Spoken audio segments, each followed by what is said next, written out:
Ottoman সাম্রাজ্যের দশম সুলতান Suleiman the magnificent. সত্যি এক বিশাল নাম। হ্যাঁ, ইতিহাসে খুব গুরুত্বপূর্ণ একজন শাসক। আজকে আমরা মূলত সুলতান সুলেমান, অটোমান সাম্রাজ্যের স্বর্ণযুগ এই সূত্র থেকে পাওয়া তথ্যের দিকে একটু গভীরভাবে নজর দেব। আচ্ছা। মানে আমাদের লক্ষ্য হবে এই তথ্যের ভিত্তিতে তার যে দীর্ঘ শাসনকাল, বিরাট সব অর্জন আর ইতিহাসে তার যে একটা ছাপ, সেটা আসলে কেমন ছিল তা বোঝা। ঠিক। আর একটা ইন্টারেস্টিং ব্যাপার তো হলো তিনি ৪৬ বছর শাসন করেছেন, অটোমানদের মধ্যে দীর্ঘতম। হ্যাঁ, ৪৬ বছর ওই সময়ের প্রেক্ষিতে এটা কিন্তু বিশাল একটা সময়। তাকে যে ম্যাগনিফিসেন্ট বা মহিমান্বিত বলা হয়, এই আলোচনা থেকে হয়তো তার একটা ধারণা পাওয়া যাবে, তাই না? অবশ্যই। তার সময়ে অটোমান সাম্রাজ্য শুধু যে মাপে বা সামরিক দিক দিয়ে বড় হয়েছিল তা নয়, মানে আইন, প্রশাসন বলুন বা শিল্প সংস্কৃতি সবেতেই একটা অন্য মাত্রায় পৌঁছেছিল। সেজন্যই তো তার সময়টাকে অটোমান স্বর্ণযুগ বলা হয়, তাই তো? একদম গোল্ডেন এজ যাকে বলে। তাহলে চলুন প্রথমে তার শাসনকালের সময়টা আর সাম্রাজ্যের বিস্তার নিয়ে একটু কথা বলি। সূত্র বলছে ১৫২০ থেকে ১৫৬৬। ঠিক, মানে প্রায় অর্ধেক শতাব্দী। এই সময় অটোম্যান ম্যাপটা দেখতে কেমন ছিল, মানে কতটা ছড়িয়ে ছিল? বিশাল। ভাবা যায় ইউরোপে বলকান পেরিয়ে হাঙ্গরি হয়ে প্রায় ভিয়েনার কাছাকাছি, আবার এদিকে পুরো উত্তর আফ্রিকা আর পূর্বে পারস্য সীমান্ত পর্যন্ত। মানে ৩টে মহাদেশ জুড়ে। হ্যাঁ, ৩ মহাদেশ। এত বড় আর এত রকমের মানুষকে একসাথে শাসন করা কিন্তু সহজ কাজ ছিল না। বোঝাই যাচ্ছে। আর এই বিশাল সাম্রাজ্য ধরে রাখতে বাড়াতে গেলে তো শক্তিশালী মিলিটারি লাগবেই।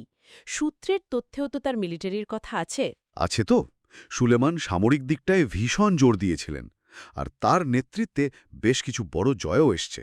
যেমন? ধরুন ১৫২১-এ বেলগ্রেড দখল। এটা কিন্তু শুধু একটা শহর জয় ছিল না। এটা স্ট্র্যাটেজিক গুরুত্ব ছিল। অবশ্যই ড্যানিউব নদীর ওপর কন্ট্রোল চলে এলো, আর মধ্য ইউরোপে ঢোকার রাস্তাও খুলে গেল অটোমানদের জন্য। আচ্ছা, আর ভিয়েনা অভিযান, সেটা তো ১৫২৯-এ। ভিয়েনার প্রথম অবরোধ, যদিও ভিয়েনা জয় করা যায়নি শেষ পর্যন্ত। কিন্তু তাও তো একটা বড় পদক্ষেপ ছিল। বটেই, একেবারে ইউরোপের হার্টল্যান্ডে অটোমান শক্তি জানান দিয়েছিল। তাছাড়া ধরুন ১৫৫১-তে মাল্টা বা লিওনেটিক দ্বীপে অভিযান, এগুলো তার সামরিক উচ্চাকাঙ্ক্ষারই প্রমাণ। বুঝলাম। কিন্তু শুধু যুদ্ধ দিয়ে তো আর এত বড় সাম্রাজ্য চালানো যায় না। আইনের ভূমিকাটাও তো জরুরি।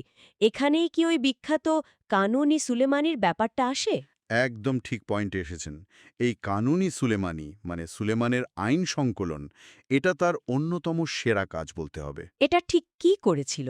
এটা আসলে শুধু দৈনন্দিন প্রশাসনকেই সহজ করেনি, বরং সাম্রাজ্যের যে নানা জাতি, নানা ধর্ম, নানা অঞ্চলের মানুষ ছিল, তাদের জন্য ইসলামী শারিয়া আইনের পাশাপাশি একটা সমন্বিত প্রশাসনিক আর ফৌজদারি নিয়মকানুন তৈরি করেছিল। মানে সবাইকে এক ছাতার তলায় আনার একটা চেষ্টা। হ্যাঁ, অনেকটা তাই।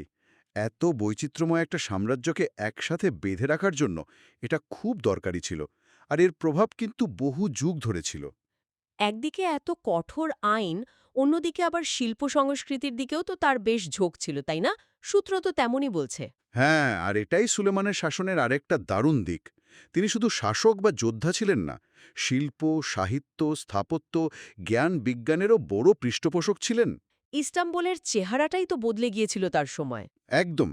বিশেষ করে স্থপতি সিনানের কাজ, ওই যে সুলেমানি মসজিদ কমপ্লেক্স, সেটা তো শুধু একটা মসজিদ নয়। ঠিক, ওটা তো অটোমান স্থাপত্য আর সুলতানের ক্ষমতার একটা প্রতীক যেন। হ্যাঁ, আর তার সাথে লাইব্রেরি, হাসপাতাল, শিক্ষাকেন্দ্র সবই ছিল। একটা বিরাট ব্যাপার। তার ব্যক্তিগত জীবন নিয়েও তো অনেক আলোচনা হয়, বিশেষ করে হুরেম সুলতানের সাথে তার সম্পর্ক। আমাদের সূত্রে কি এর উল্লেখ আছে? আছে, আছে। হুরেম সুলতান, মানে ইউরোপে যাকে রোকসেলানা বলা হয়, তিনি তো শুধু সুলেমানের প্রিয়তম স্ত্রী ছিলেন না, গভীর প্রভাব ছিল। বিশেষ করে অটোমান হারেমের যে চিরাচরিত রাজনীতি, সেখানে তার ভূমিকা ছিল খুব গুরুত্বপূর্ণ। এটা সেই সময় নিরিখে খুবই অন্যরকম ঘটনা ছিল। তাদের সম্পর্ক অনেক পুরনো প্রথা ভেঙে দিয়েছিল। সব মিলিয়ে দেখলে সুলতান সুলেমানকে যে বিশ্বের অন্যতম প্রভাবশালী শাসকদের একজন বলা হয়, তার পেছনে যথেষ্ট কারণ আছে। সামরিক শক্তি, ভালো আইন ব্যবস্থা, আবার সংস্কৃতির বিকাশ, সবই তার সময়ে। নিঃসন্দেহে তার সময় অটোমান সাম্রাজ্য বলতে গেলে ক্ষমতা, প্রতিপত্তি আর কালচারাল দিক থেকে একেবারে চূড়ায় পৌঁছেছিল। পশ্চিমে ম্যাগনিফিসেন্ট আর নিজের রাজ্যে কানুনি বা আইন প্রণেতা দুটো নামই তার অর্জনের কথা বলে। একদম, দুটো উপাধিই তার কাজের বিশালতাকে বোঝায়। তিনি অটোমান সাম্রাজ্যকে এমন একটা শক্ত ভিতের উপর দাঁড় করিয়েছিলেন যা তার পরেও অনেকদিন টিকেছিল। তাহলে আজকের আলোচনা থেকে আমরা দেখলাম সুলতান সুলেমানের ওই দীর্ঘ ৪৬ বছরের শাসনে একদিকে যেমন সাম্রাজ্য বেড়েছে, যুদ্ধ জয় হয়েছে, তেমনি অন্যদিকে যুগান্তকারী সব আইন এসেছে, শিল্প সংস্কৃতিতে বিরাট উন্নতি হয়েছে। এই সব মিলিয়েই তিনি দ্য ম্যাগনিফিসেন্ট। তিনি শুধু অটোমান ইতিহাস নয়, বিশ্ব ইতিহাসেরই একটা অংশ। তার প্রভাব আজও দেখা যায় নানাভাবে। এই আলোচনা শেষে একটা প্রশ্ন মনে আসছে, যেটা হয়তো শ্রোতারাও ভাবতে পারেন। বলুন। একজন শাসকের মধ্যে একই সাথে সামরিক শক্তি দিয়ে সাম্রাজ্য বাড়ানো, আবার অন্যদিকে শিল্প সংস্কৃতি আর আইনের মতো বিষয়ে পৃষ্ঠপোষকতা পড়া, এই যে দুটো দিকের মেলবন্ধন সুলতান সুলেমানের শাসনকাল থেকে সাম্রাজ্য গড়ার ক্ষেত্রে ক্ষমতা আর ঐতিহ্যের এই জটিল সম্পর্ক নিয়ে আমরা আসলে কি শিখতে পারি?